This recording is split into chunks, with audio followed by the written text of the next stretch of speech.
This podcast is a quest for well-being, a quest for a meaningful life through the exploration of fundamental truth. Enlightening ideas, insights on physical, mental, and spiritual health. The inspiration is love.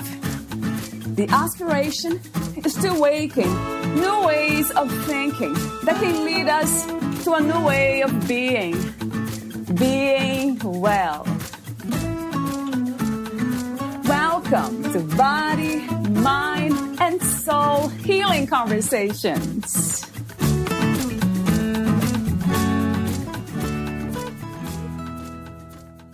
The Guest House. This being human is a guest house. Every morning a new arrival, a joy, a depression, a meanness. Some momentary awareness comes as an unexpected visitor. Welcome and entertain them all, even if they are a crowd of sorrows who violently sweep your house empty of its furniture. Still, treat each guest honorably. He may be clearing you out for some new delight. The dark thought, the shame, the malice. Meet them at the door laughing and invite them in. Be grateful for whatever comes, because each has been sent as a guide from beyond. Poem by Jalaluddin Rumi. Valeria Teles interviews Norman E. Rosenthal, the author of Poetry RX, How 50 Inspiring Poems Can Heal and Bring Joy to Your Life. Norman E. Rosenthal, MD, is a clinical professor of psychiatry at Georgetown Medical School and was the psychiatrist who first described seasonal affective disorder and pioneered the use of light in its treatment during his 20 years at the National Institute of Mental Health. He has researched other innovative psychiatric treatments and is the author of several books, including the New York Times bestseller, Transcendence, Healing and Transformation Through Transcendental Meditation, and the national bestseller, Supermind. He currently maintains a private clinical and coaching practice in the Maryland suburbs of Washington, D.C. His work has earned him national and international attention in the world of psychiatry and psychology, as well as in the media. Meet Norman at normanrosenthal.com. Here's the interview with Norman E. Rosenthal.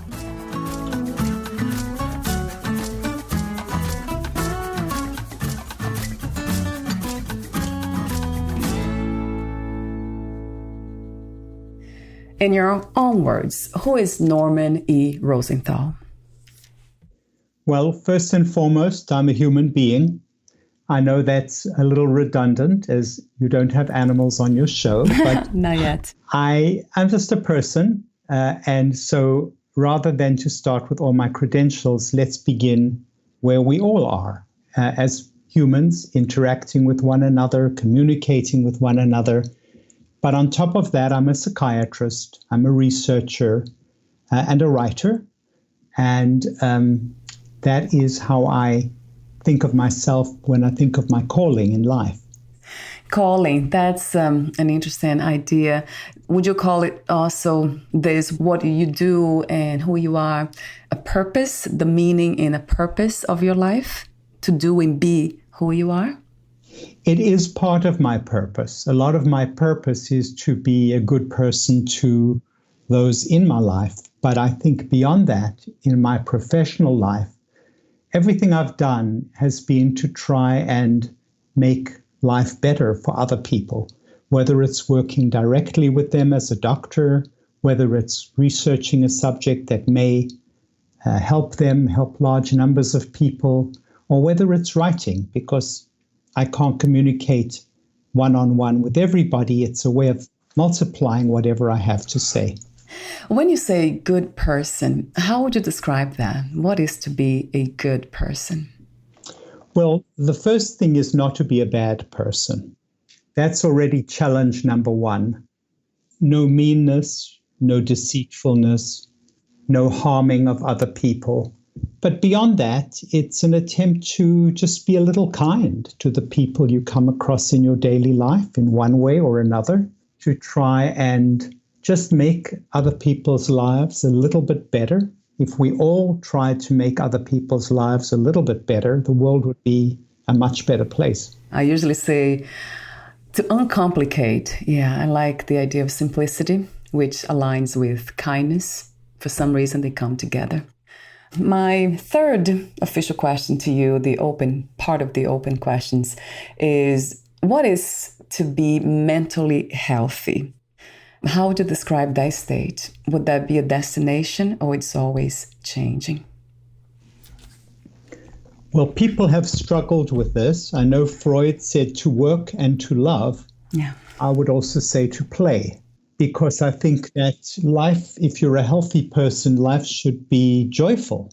And many of us, of course, have got obstacles that prevent us from being as joyful as we would like to be.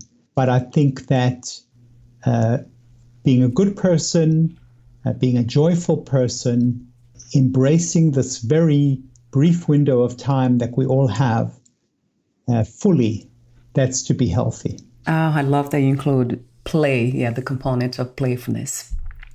I agree, we take ourselves too seriously. I know that. And that kind of brings me to the question of trauma and emotional wounds. How do we learn to identify them, Norman? Well, I think oftentimes it's like, how do you know that you've hurt yourself physically? Yeah. You feel the pain. Yeah. You see the swelling. Right. You see something that is out of line, that is out of where it ought to be. And I think the same happens at an emotional level. You feel sad, you feel hurt, you feel injured. Yeah. You find yourself behaving in strange ways that don't help you but make life worse for you. Yeah. And then begins a journey of inquiry. If you're a thoughtful person, you say, what's going on here? Yeah. What's happening? How can I understand it? And how can I make it better? Or how can I get the help from someone else who can make it better or help me make it better? That is so true. It's in a way, the way you compare physical pain to emotional pain, that they're very similar, which means we all know when we are in pain and suffering. But some of us choose not to look for help, and we become stuck. Like in my case, I was stuck for a long time with emotional pain.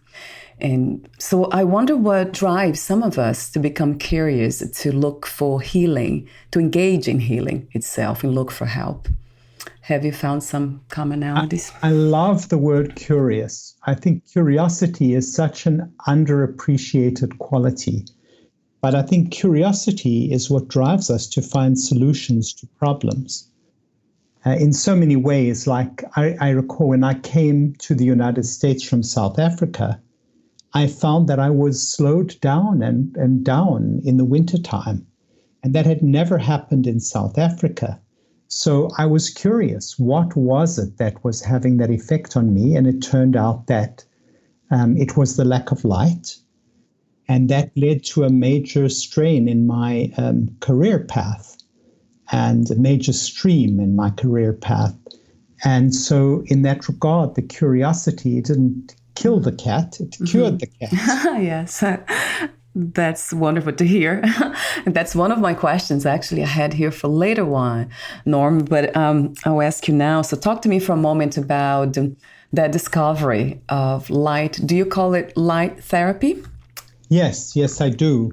Well, that certainly was one of the most exciting episodes of my life. And it was a sustained episode of realizing that I had a problem that I hadn't had in South Africa, getting with a group where they were working on biological rhythms and light, and then finding an index patient whom I was able to treat with light, along with my colleagues, and then exploring the question beyond that to find out that there are whole groups of people, millions of people who have the problem and who could benefit from that same treatment. So that was several decades of my life researching it, treating people with the problem. I still do, treating myself. And it was extremely joyful and exciting. And in a couple of the poems, actually, and I know I'm crossing your various barriers here, in a couple of the poems in my Poetry RX book, I talk about how these poems were very meaningful to me at various points in that discovery journey. because they validated for me certain experiences that I had as part of my research quest. How does it work, the light therapy? What is the effect of light in the brain? How it changed the brain? The light hits the eyes, and from the eyes, signals go back to the brain to certain emotional areas that correct the underlying problems in the brain. And so that's what's happening at the level of the brain. We still just debate what are the neurotransmitters, or those little chemicals that the brain uses to communicate with. What are the chemicals that are involved? But at the level of the mind, there is an increase in energy, an improvement in mood, and all the symptoms that are so typical of seasonal affective disorder, including carbohydrate craving and overeating and weight gain. All of those can respond to this therapy with a light. What kinds of lights do you use? Are they specific ones, or we can use any kind of light to engage in this therapy ourselves? Nowadays, they have a variety of good light sources that can be used therapeutically. You want to be sure that it gives enough light, but that it does so in a safe way. So there are many available commercial lights that are marketed specifically for this reason. And in fact, that's what I would recommend. Does it replace the sun, Norman? It doesn't, right? Those lights. It takes up some of the functions that the sun has. Right. You know, nothing's quite like the sun, is it? Right. But it is a good enough substitute to make a big difference to people's lives. Let me see. I have one more question for you, the warm-up questions. The purpose of the human experience, what do you think that is? Well, I think it's very interesting because you can think of a purpose in terms of what is your purpose or my purpose. And I think that way we can define purpose. But I think we can also think of what is the purpose of human beings as a collective humanity presence. And I think the biggest purpose is not to kill ourselves, not to wipe out our environment, not to destroy ourselves through these terrible heat waves or storms, not to kill each other in war. So I think just surviving is an accomplishment because we've been a very destructive group of animals because many, many years ago, 21 hominids, human-type animals, roamed the earth. And now only one of those species survives, and that's ours. You could say we've triumphed over the others, or you can say we've destroyed the others.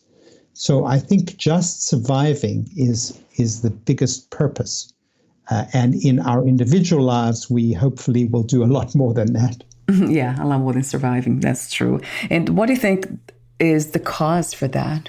What has caused human beings to become so destructive? I think that to some extent, aggression has paid off. Tribal aggression has given us one tribe an advantage over another.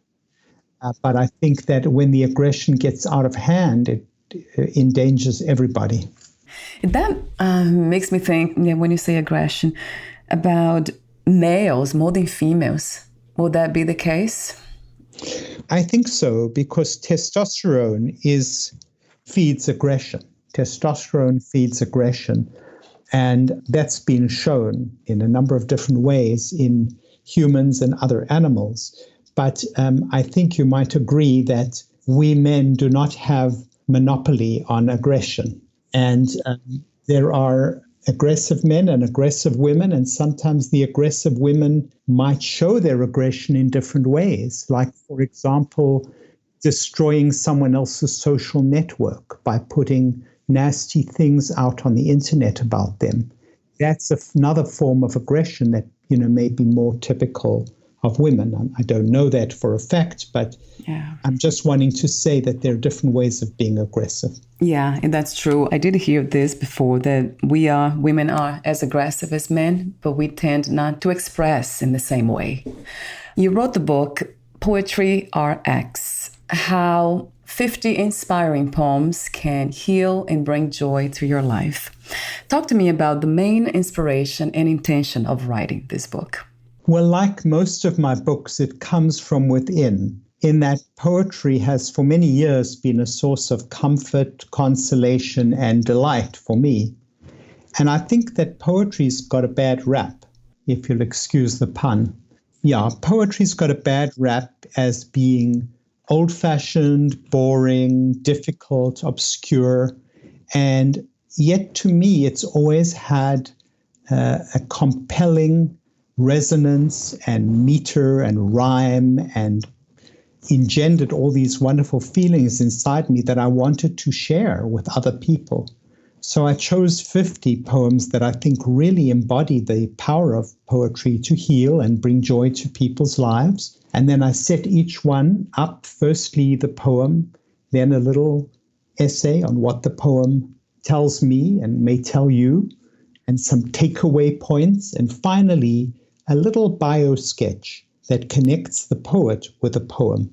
So this I do with the 50 poems, and people don't have to read it through from cover to cover. They can snack on it, so to speak, and just enjoy it. And a lot of people have done just that. They read a couple of chapters a day or whenever, and some people have it next to their nightstand. It's not to say a perfect book to put you to sleep, but it's a perfect a book to read when you're going to sleep, because it's a gentle book. As one of my friends said when we were talking about how we handled the pandemic, she said, it's really been like a friend for me during the pandemic, which I thought was a lovely thing to say. I love the way you say that too. Yeah, it's a gentle book, and it is. Yeah, poems. That's it really resonates to me when you say that. It's poems. They're kind. They're gentle, right? They tell the truth in profound ways, but with so much grace. In the beginning of the book, you have a description or some notes on how to benefit from a poem. So talk to me about that for a moment. How do we learn to benefit from a poem? Because sometimes, we just rush through, and it has been my case. But talk to me about that, Norman, the best way to use a poem. The first thing is you can read it aloud. Yeah. Read it yourself, listen to other people reading it on the internet, including the poets themselves. Read it more than once. You'll be surprised how you find layer upon layer of meaning coming through when you read it more than once. Experience it with your whole body. It's a whole body experience. I say, it's no more an intellectual experience than having a scoop of ice cream. You enjoy it with your full body, and also bring your own experience to bear in terms of understanding and interpreting the poem. What does it say to you? In a way, your interpretation is more important than mine or anybody else's. And, this has really been pointed out by other people. And I quote it here. I quote Dee Snider from the band Twisted Sister, who said, "The beauty of literature, poetry, and music is that they leave room for the audience to put its own imagination, experiences, and dreams into the words." So bring something of yourself to the poem, and you will get more out of it. I love the poem, The Guest House. That's my favorite. Oh, it's wonderful, isn't it? Yes. I'm so glad you like it. I love it. So I would love for you to not just talk about the poet and the poem, but also recite it. That would be a gift to all of us. Oh, it's a joy every time I can read it. Yeah. I love it all over again. So here we go. Yeah. The Guest House by Jalaluddin Rumi. This being human is a guest house. Every morning a new arrival, a joy, a depression, a meanness. Some momentary awareness comes as an unexpected visitor. Welcome and entertain them all, even if they're a crowd of sorrows who violently sweep your house empty of its furniture. Still, treat each guest honorably. He may be clearing you out for some new delight. The dark thought, the shame, the malice, meet them at the door laughing and invite them in. Be grateful for whatever comes, because each has been sent as a guide from beyond. Wow, I love that. It really resonates with me for some reason. Talk to me about what is your interpretation of this poem, Norm? A lot of poems, like a lot of literature, emphasize the importance of accepting reality. But this goes a step further, and it says, don't just accept it, welcome it. Yes. These aren't just bad things that you have to tolerate. There are lessons from beyond. Make the most out of them. I wrote another book, a memoir called The Gift of Adversity. And that book really taken a lot from my own life, is that when things go wrong, sometimes it's a gift. Sometimes you learn more from that than whenever things go right. So when the malice, the shame, whatever bad thing comes your way, learn from it, use it, make something out of it. It doesn't have to be a red letter or a badge of shame. It can be a badge of courage. You know, it makes me reflect upon unconditional love. That's what it is. Holding that space for everything to just be as they are. Being aware of that within ourselves then opens that door to be that way with everything, with life itself, with other situations, but it has to start here first with our own thoughts. So that's why it resonates with me. Having this human being is a guest house, and it is. Thoughts, emotions, feelings. What are thoughts to you, Norm? Yeah, have you thought about or talked about thoughts and what they are? You know, there are three great domains of the mind. There's thinking, feeling, and acting. And in fact, there's one poem in this collection called The Waking, which connects these three domains very beautifully. And I really do commend it. It's a wonderful synthesis of thinking, which is ideas, feeling, emotions, and acting. How do those three great domains work together? Are they always in alignment with one another, or sometimes they are completely disconnected? I think the latter. I think that when you're living a happy life, they're in alignment. When they're out of alignment, not so much happiness. You also wrote, there's another poem caught my attention. It's called There Is a Certain Slant of Light by Emily Dickinson. That also caught my attention a lot. Oh, God, I love that poem. You see, that was one of the poems that people, when I first described seasonal affective disorder, people were telling me, oh, it doesn't exist, you're making it up. And then somebody sent me a letter, and I opened the letter, and out of the letter tumbled this beautiful poem by Emily Dickinson, which totally validated the concept. Do we have time for me to read it? Yes, please, Norm, yes. There's a certain slant of light, winter afternoons, that oppresses like the heft of cathedral tunes. Heavenly hurt it gives us.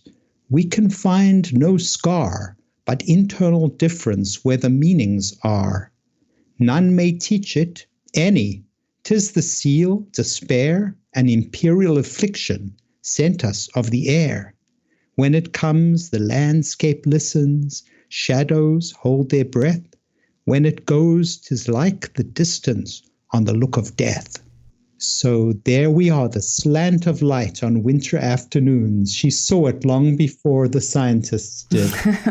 Yeah. How did you select these poems, Norm? Because there are so many out there, but why these 50 specifically? These are ones that have influenced my thinking, my life, other people's lives whom I know, people who brought poems to my attention. And there are many more, even as I come across new ones, I think, oh my God, I missed that one. I missed this one, and I need to write another book. But in the meanwhile, we'll just stick with this one, right? Yeah, true. Do you have a favorite, all-time favorite? Well, The Guest House comes pretty close, but the one that got me into this book is so wonderful. It's called One Art. And that was the one that actually started me on my course of saying, these poems are really medicine. It's Elizabeth Bishop, and it's a villanelle, which is very intricate, beautiful structure that you'll hear. The art of losing isn't hard to master. So many things seem filled with the intent to be lost that their loss is no disaster. Lose something every day, accept the fluster of lost door keys, the hour badly spent. The art of losing isn't hard to master. Then practice losing farther, losing faster, places and names and where it was you meant to travel. None of these will bring disaster. I lost my mother's watch, and look, my last or next to last of 3 loved houses went. The art of losing isn't hard to master. I lost 2 cities, lovely ones, and vaster, some realms I owned, 2 rivers, a continent. I miss them, but it wasn't a disaster. Even losing you, the joking voice, a gesture I love, I shan't have lied.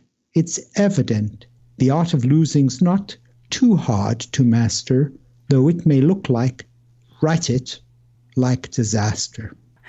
Yeah, that's grace, the art of losing. Then grief. I interview a lot of people. My own family have so many people who suffer, let's say, or are still in pain because of grief. What is your message for those who are struggling with grief? I have grief in two parts. The first section is called Loving and Losing. And the losing part has several poems that deal with grief directly. And then the last section of the book, it's got 5 sections: Loving and Losing, Responses to Nature, The Human Experience, A Guide for Living, and then Into the Night, that final stage. And of course, that's a stage of grieving one's own life as we move towards the end of it. So the book encompasses all of these things. And, someone said to me, do you really want to put sad poems in? And I said, we have to. That's what life is, not just one jolly party. It's a very big mixture, and lots of it is not so happy. And we have to represent the whole spectrum here. Oh, I love that. We're almost at the end, and I do have a few more questions for you, Norm. I love your grace. I love the way you express yourself as a writer, as an author. You come across to me as an artist, really. That's what it comes to me. Playful, meaningful, profound artist. Although I know you're a scientist, a doctor, but you make me smile. Thank you for that. Thank you. I've always been this hybrid, this mixture of a scientist and an artist. Right. And I think in the earlier part of my life, I was more the scientist. And in the later part of my life, I'm more the artist. It really comes across that way. And now at this moment, it can be felt. I have these final questions for you today. But before that, would you like to add anything or read any other poem in your book? There's so many poems, but I think I must read one more villanelle. And it's on the theme of losing. And it's the very, very famous Do Not Go Gentle Into That Good Night by Dylan Thomas, that beautiful, beautiful poem. Let me read it. To say goodbye to you and your guests, it seems like a good poem. Thank you. Yes. Do not go gentle into that good night. Old age should burn and rave at close of day. Rage, rage against the dying of the light. Lo, wise men at their end, no dark is right. Because their words had forked no lightning, they do not go gentle into that good night. Good men, the last wave by, crying how bright their frail deeds might have danced in a green bay. Rage, rage against the dying of the light. Wild men who caught and sang the sun in flight, and learn too late they grieved it on its way. Do not go gentle into that good night. Grave men near death who see with blinding sight, blind eyes could blaze like meteors and be gay. Rage, rage against the dying of the light. And you, my father, there on the sad height, curse, bless me now with your fierce tears, I pray. Do not go gentle into that good night. Rage, rage against the dying of the light. That gives me goosebumps. It is a goosebump. Yeah. Provoking poem. Yeah, feelings arising. Wow, I love that. Do you recite these poems? Do you have like a retreat? Or do you hold any meetings? I haven't. I'm open to that possibility. I'm just exploring. It's the beginning of an exploration. You know how when people go on an adventure and an exploration, they come across these wonderful people along the way? Well, you're one of those wonderful people. And I'm encountering you on my journey and on my path. And you never know where doors are going to open and paths are going to lead. That's one of the great adventures that life has to offer. It came to me like I could visualize that. It's very emotional. I mean, it's profound the way you transmit the message in these poems. So yeah, maybe that's why I asked. I have a few more questions for you. And with that last poem you read, I have to ask you this question. Do you believe in anything after life after death? I believe we live on in the minds of the people around us. And if there is an afterlife, that's the kind of afterlife I believe in. And there are some poems in this collection that speak to that. The one is the beautiful poem Remember by Christina Rossetti. And the other is Do Not Stand at My Grave and Weep. And these talk about living on in the minds of other people. And if that's what happens with me, I will be happy to know that. I mean, I won't know what's going on, but thinking about it makes me happy. How's that? Yeah, that's what matters, right? My last question is, what are 3 things about life you know for sure as of this moment? That it is precious, that it is fleeting, and that it must be treasured. Whether it's your own life or other people's lives, it is like a valuable elixir that must be treasured, enjoyed, embraced, loved, fostered, cared for. That's what I know about life. Yeah. I love your message. I love your presence. I love your message. I love your work. Thank you so much, Norm. Oh, thank you so much, Valeria. Thank you so much for having me on your show. And before we say goodbye, where can we find more information about you, your books, products, services, and future projects? Well, the best all-round source is my website, which is normanrosenthal.com. There are several books.